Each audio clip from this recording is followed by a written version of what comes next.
Unfortunately, there are families in this community who still have not been able to identify where a loved one is. They're missing, and we do have still John Doe's. And eventually, those family members are going to find out the worst news possible. And to those who've lost a loved one, once again, you have my deepest condolences and sympathies, and we stand with you at this tragic time of your life. And I just want to say to all of them, I apologize yesterday for losing my focus on what should be the recovery and helping you recover from this terrible, terrible situation and grieve and move forward. And for that, I do apologize. I do want to unfortunately move into fatalities because the Erie County Department of Health, the Erie County Department of Health Medical Examiner's Office confirmed two more deaths associated with the blizzard last night. There are additional bodies that have been received that are believed to be blizzard deaths, but they do need to have an autopsy and additional work done.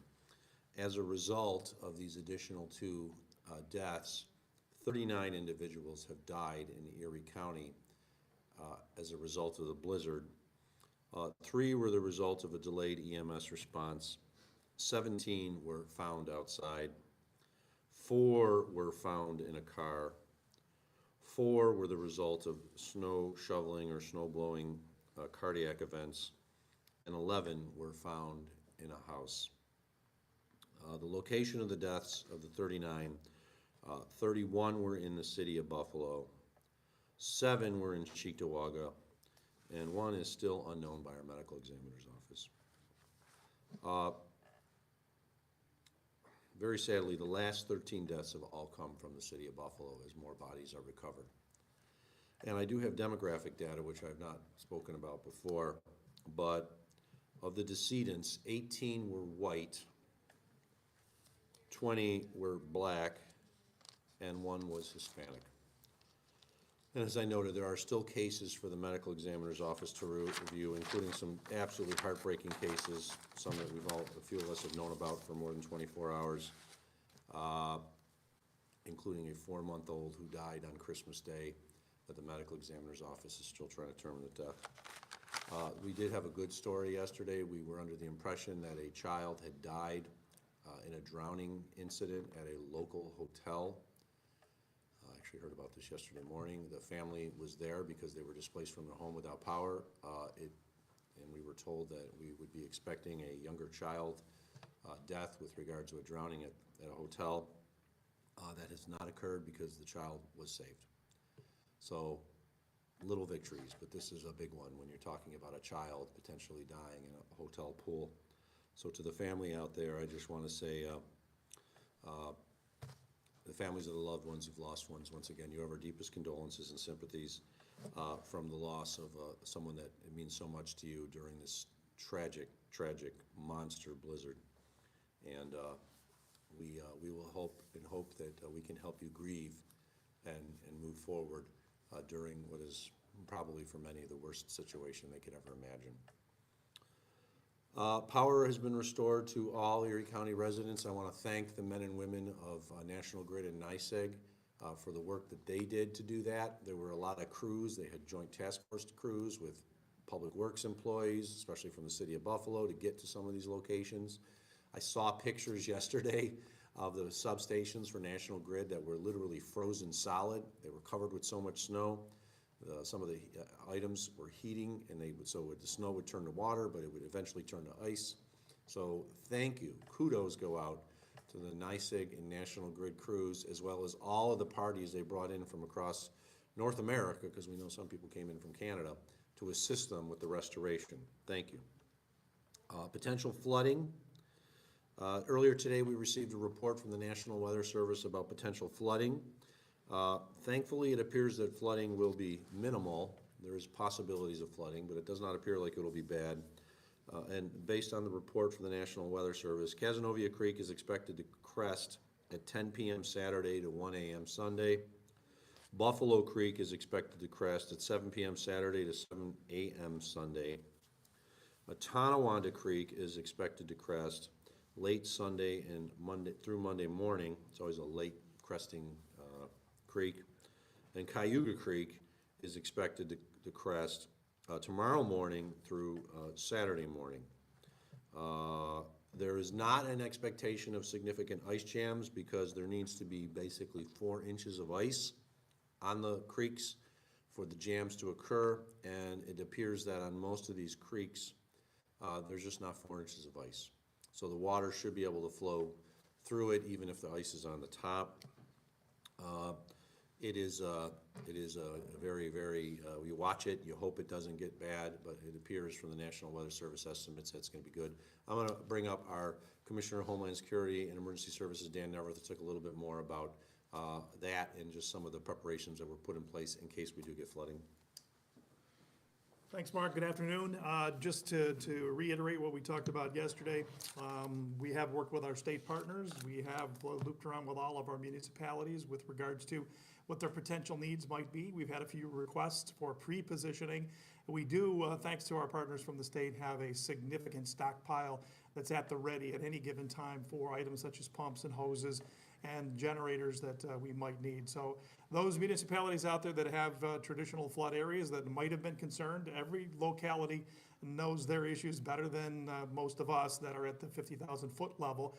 So that's why we always make a point of reaching out to them to get those things done. So there are a couple of municipalities that will have some pre-deployed. There are others that know exactly what our resources are and what the capabilities of the state are. State's at the ready, we're at the ready. Hopefully the towns and the villages will get to us as quickly as possible if they do not want things pre-deployed. So we continue to work that. We continue to work, obviously, a number of operations out here at the Emergency Operations Center with the National Guard, with our state assets, also with some of our local mutual aids that have come in. And we have mutual aids that have come in from across the state that are here and have been deployed out and about, including, I just wanted to touch base again, thank you to the EMS task force that has been up until recently running almost exclusively the EMS in the city of Buffalo, assisting Buffalo Fire to get to those areas that they need to get to. And those resources have come from local, and they've also come from across the state. So this has truly been a team effort. We have a little slogan when people come here to work with us. We leave our badges that are on the sides of our shirts at the door. We all work together, and in the end, we've got some pretty tasty sausage that comes out of this whole thing here, and very productive. It's just a matter of getting everybody working on the same page, and we appreciate that. Thank you, Dan. Our Department of Public Works, of course, they have not been stopping since, well, they didn't, everyone stopped at one point, I have to say, when we had to bring in our crews, but they were pre-salting before the first snowflake hit, and they are still out there helping to clean up in the city of Buffalo and do cleanup in other areas where they have very high snowbanks. We have actually, on a preliminary estimate, the few days of storm we have, what's today, Thursday? Yeah. It's Thursday, snow started Friday, so basically we're 7 days.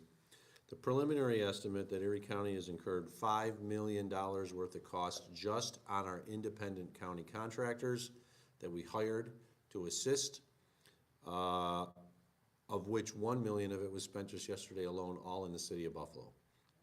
It is incredible. We are responsible for gas for all these large, diesel I should say, for all of these large entities, these trucks that are coming in, and we're spending, not spending, but we're using about 2,000 gallons of diesel every 4 hours. So it is an incredible effort that's been done by the Department of Public Works and our partners, and it continues because there's still more work to do, including cleaning in the city of Buffalo, parts of Cheektowaga, and I'm going to turn it over to our Commissioner of Public Works, Bill Gary, to give a little bit more of a discussion on that.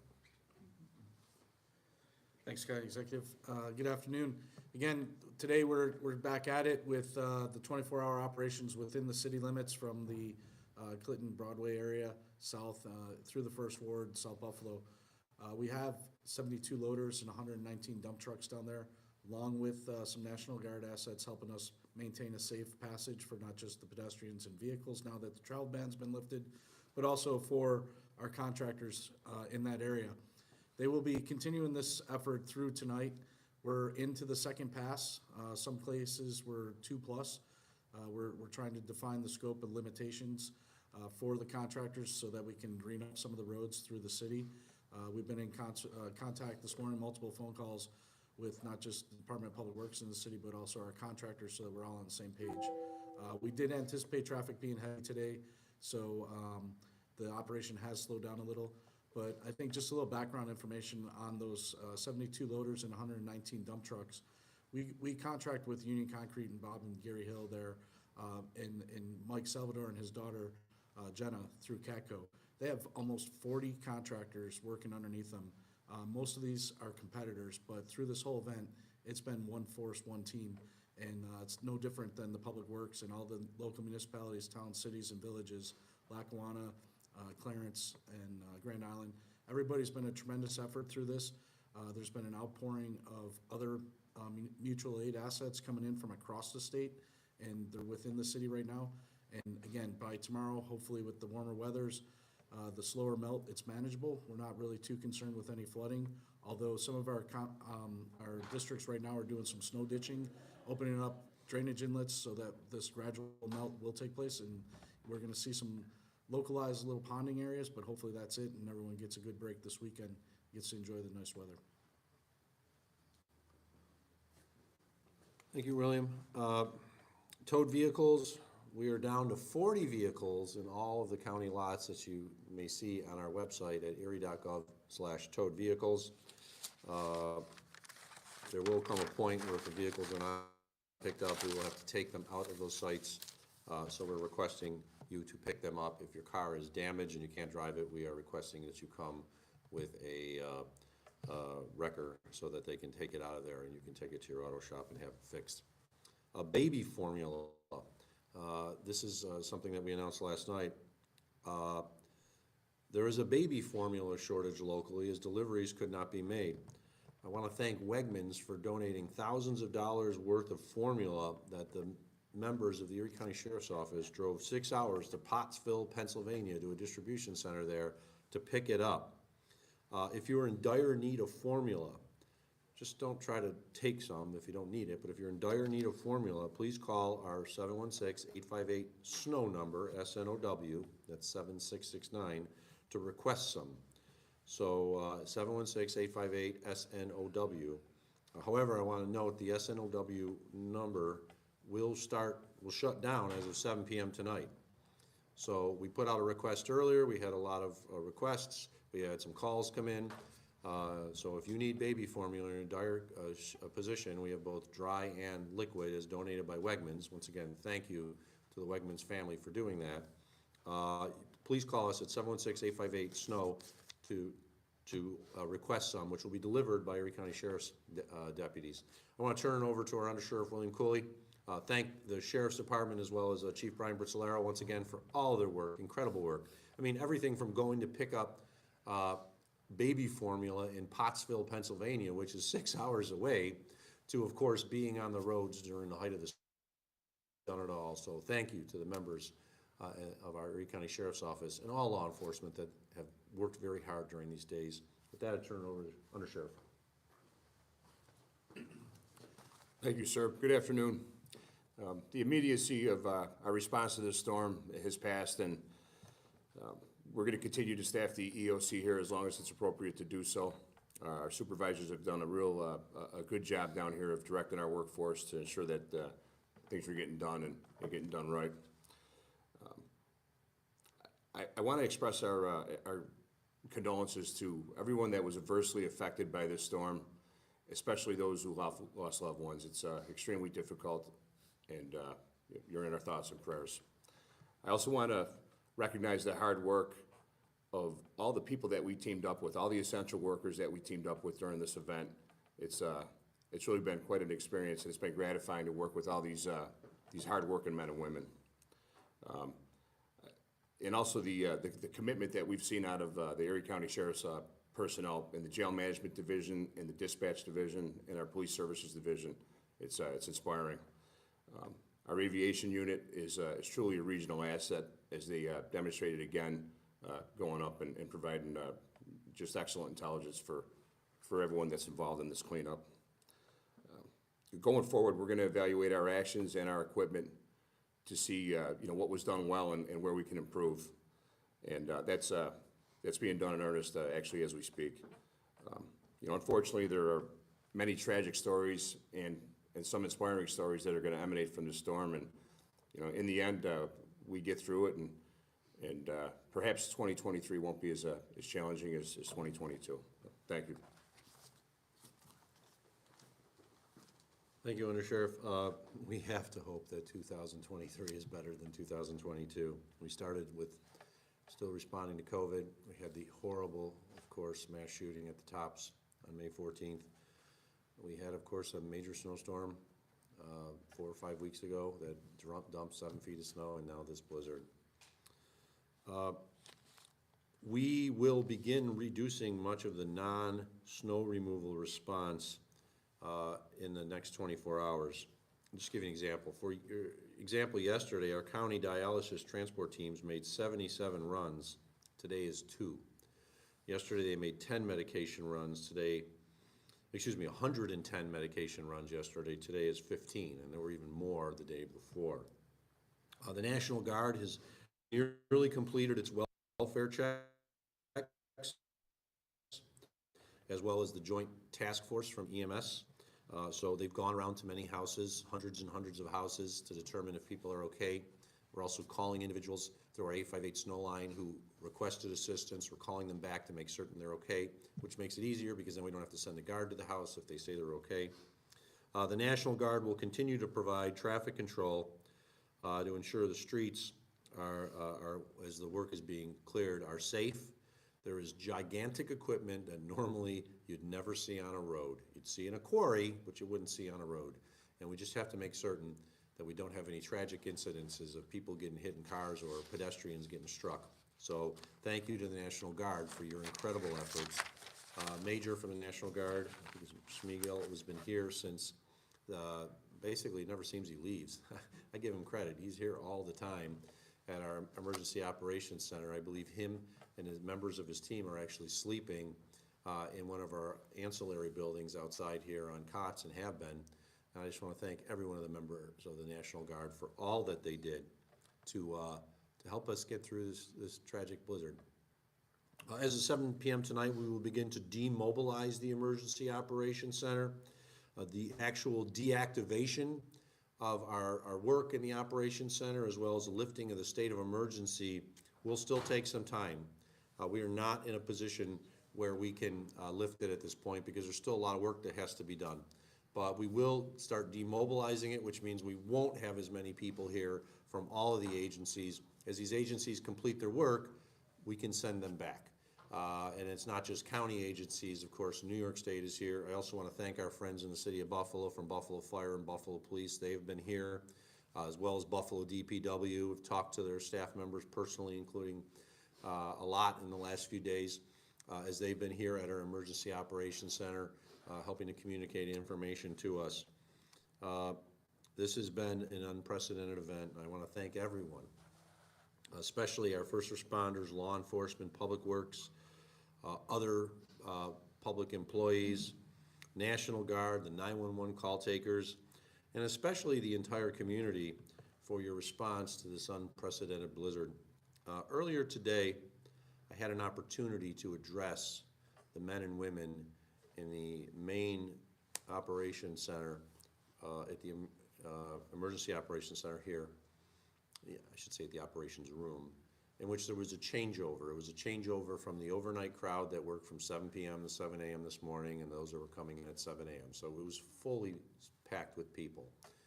And it has been a privilege, the privilege of my life, truthfully, to serve with these people and honor, and for me to play one small role while they were working an incredible amount to save lives.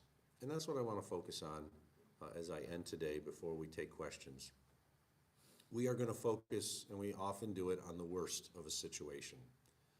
And what we need to remember, and what I'm going to take from this experience, in addition to lessons that will be learned, is I'm going to focus on the best of our community and the best of the men and women that served here and served across our community. Because as I told them earlier today, we will never know how many lives they saved. We will know the number of people who perished, and every death is one death too many. But we will never, ever be able to count the number of people who were saved because of the efforts that were done here, the efforts that were done in the field, the efforts that were done in the worst conditions imaginable when you couldn't see more than this far in front of your face. I've gone through a lot as county executive. We've had snowstorms, we've had COVID, we've had the mass shooting, we've had all kinds of bad things. And each time I try to take lessons from what happened and apply them in the future. And I think it's been, as a result, we've been able to respond better. We've been able to open better, open quicker in our community. But the one thing I will never forget, and I will always cherish, is the relationships I've been able to build with the men and women here and across our community when it was so difficult, whether it was a Zoom call or I was talking face to face and we were dealing with horrific issues and having to make difficult decisions. These people are the best of who we are. They represent the best of Buffalo, the best of Erie County, the best of New York State, because there's people that came from all over. And it has been the honor of my life to work alongside them, even if I served in one small role, because they saved lives. They made a difference. And as a result, we can move forward, hopefully, as a stronger community. With that, we're going to open it up to questions. If you have a question, please raise your hand. Because there's so many, we are going to have it controlled off-site so that you can be unmuted by our board. We're going to start with the Buffalo News and Aaron Bessiker. Aaron, you wait for them to unmute your phone. Let me make sure I got my volume up here. And then... Hey, can you hear me? Yeah, I can hear you, Aaron. Go ahead. All right, thanks for taking my question. I just wanted to clarify, earlier when you were doing the breakdown of the fatalities, I believe you said all 7 suburban deaths were in Cheektowaga. No. Did I say earlier. that? That's wrong. Okay. The 7 suburban deaths were, I wrote down Cheektowaga, and that's why I probably just read it that way.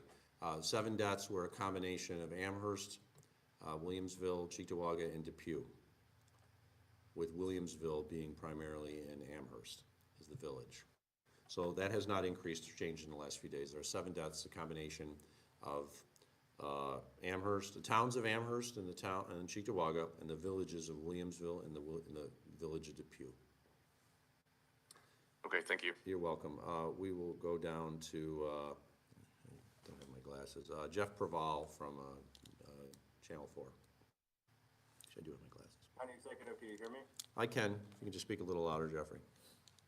Sure. Could you just clarify the situation here with the bills? You had indicated the other day that the team had requested a police escort, but then was denied one from their trip from Rochester. Can you clarify, because the bills are now saying that they never requested an escort? Could you just clarify? Well, this I will say this, situation? they never requested one of me.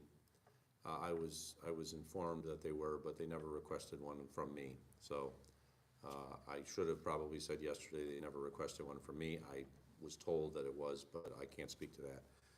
If the person actually who told me that is not here. I just want to note, I know it's a big thing in people's minds, but right now we need to focus on recovery. We need to focus on helping these people grieve. When we think about what we went through as a community and helping those families grieve after the May 14th shooting, which was just the worst thing possible. And we're going to have double that number, triple that number of deaths probably when all is said and done. And some of those families don't even know their loved one is dead yet. So I know that a lot of people want to focus on those issues, but we need to focus on recovery. We need to help these families grieve so that we can, as a community, come together. Tim Wanger, WBEN. I think it's Tim. Yes, it is. Thank you very much, Mark. You said a lot yesterday, and you've apologized for it today. You mentioned that the city wasn't present at the op center, and today you said they were. Can you just clarify? You've apologized, but what your intent was? What do you are there things you intend to follow up on and do based on what you said? Tim, I believe that the mayor and I will have a conversation and we'll go into greater detail about a lot of those issues that I just brought up. But I did want to apologize to the community because the focus needs to be on, and I wanted to apologize to the men and women of the Department of Public Works for the City of Buffalo who've been working their butts off in just terrible conditions. But I want people to understand that our focus is on recovery and moving forward.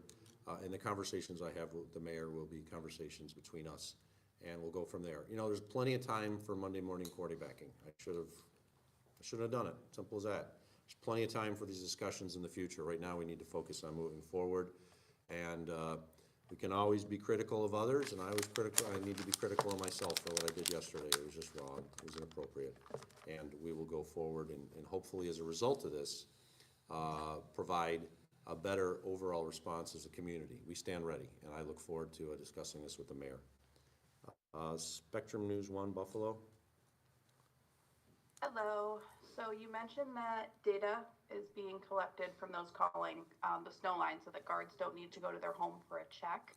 Is there something that people who didn't have power should do to report that they're okay in order to allow National Guard to maybe focus on the homes that have a more urgent need? Well, anybody who contacted the 858 snow number will be contacted back.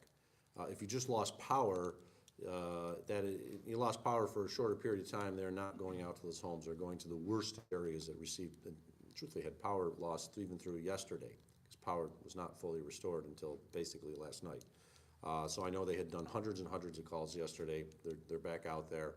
I would not suggest calling because we'll get flooded. If we get flooded, but every person who had a power outage called us, we would never be able to handle all those calls because there at one time was more than 20,000 customers in Erie County that were without power for an extended period of at least one day, 2 or 3 days, around 20, and we'd never be able to handle that flow. So they are doing the welfare checks. They have been doing welfare checks. So the Sheriff's Office and others, the Buffalo PD, the EMS, they are doing welfare checks. But just because your power went out, please don't call. We are calling those that we felt were in the most we're calling everyone back that called 858 snow to make certain that they're okay, whether they were in a car, whether they were out of food. We want to just make certain that everyone's okay. If you were without power, the National Grid for the National Guard is doing that check. Kristen Morand. Hi there. I'm curious. So we have some people reaching out to us saying that they couldn't get into work, because of the storm or due to the storm, they still can't get into work. Because of that, they're not getting paid. Is there anything you guys have discussed or plan to discuss with either the State Department of Labor, Governor's Office regarding helping people with payments that they missed out, or does this really just come down to the employer and the employee? It is unfortunately an employer-employee issue. When FEMA does reimbursement, and we're going to seek reimbursement for the governments, it is only for the governmental response. It is not for private damage. It is not for private loss. I'll turn it over to our Commissioner of Homeland Security and Emergency Services, Dan Neverth, who can talk a little bit more about it. But I feel sorry for those who've lost wages, lost money that they probably needed more than ever at the holiday season. But unfortunately, the county, nor the state, nor the federal government reimburses for private sector and personal loss. Yeah, as we try and reclaim at least the public assistance, unfortunately, this was not a snowfall of record. So as the county executive and other elected officials have said, this is going to require teamwork and a full court press to change some of the rules that FEMA currently has, which essentially they say no dough for snow. Now the record, the snowfall of record was just about 5 weeks ago here in Western New York. So the snowfall of record, despite all of the tragedy and all of the additional costs that have been incurred, as well as all of the damages that we've yet to get out on the public side of things, to take a look at schools, roofs, everything else, buildings that might have been destroyed.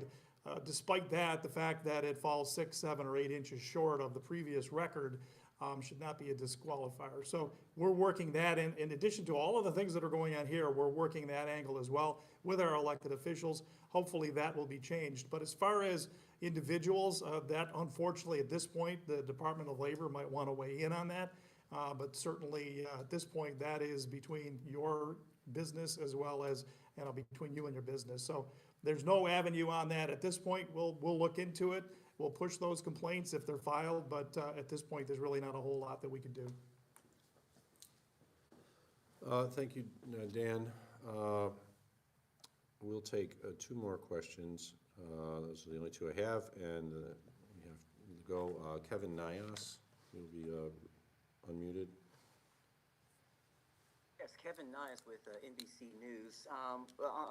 We spoke to a resident who says on Friday the fire department came by his mother's home, and his mother, she relies on limited mobility oxygen supply, and her power was out. However, the fire department told her that they could not take her with her. We were wondering, why is the county not prepared in situations like this to transport people who have limited mobility issues like this woman? Well, Kevin, I can't speak of this particular situation other than to note the county does not actually run any fire department. I don't know if this is a Buffalo Fire Department. I don't know if this is a volunteer fire department outside of the city and the towns.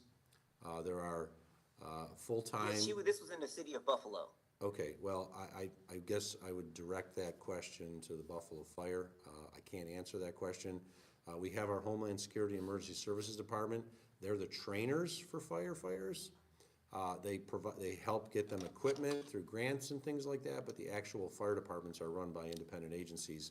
So if it did occur in the city of Buffalo, then I just ask you to direct your question to the city of Buffalo Fire Department, which I believe you'd have to go through the mayor's office on. Final question is to Kelly Holland. Kelly, Fox 29. Hey, Mark. Just wanted to touch base on financials. Two once-in-a-generation storms, November, December. I'm guessing millions of dollars for each federal reimbursement coming, but how long will that take? And how does this impact county finances, budget, until that funding is received from the federal government?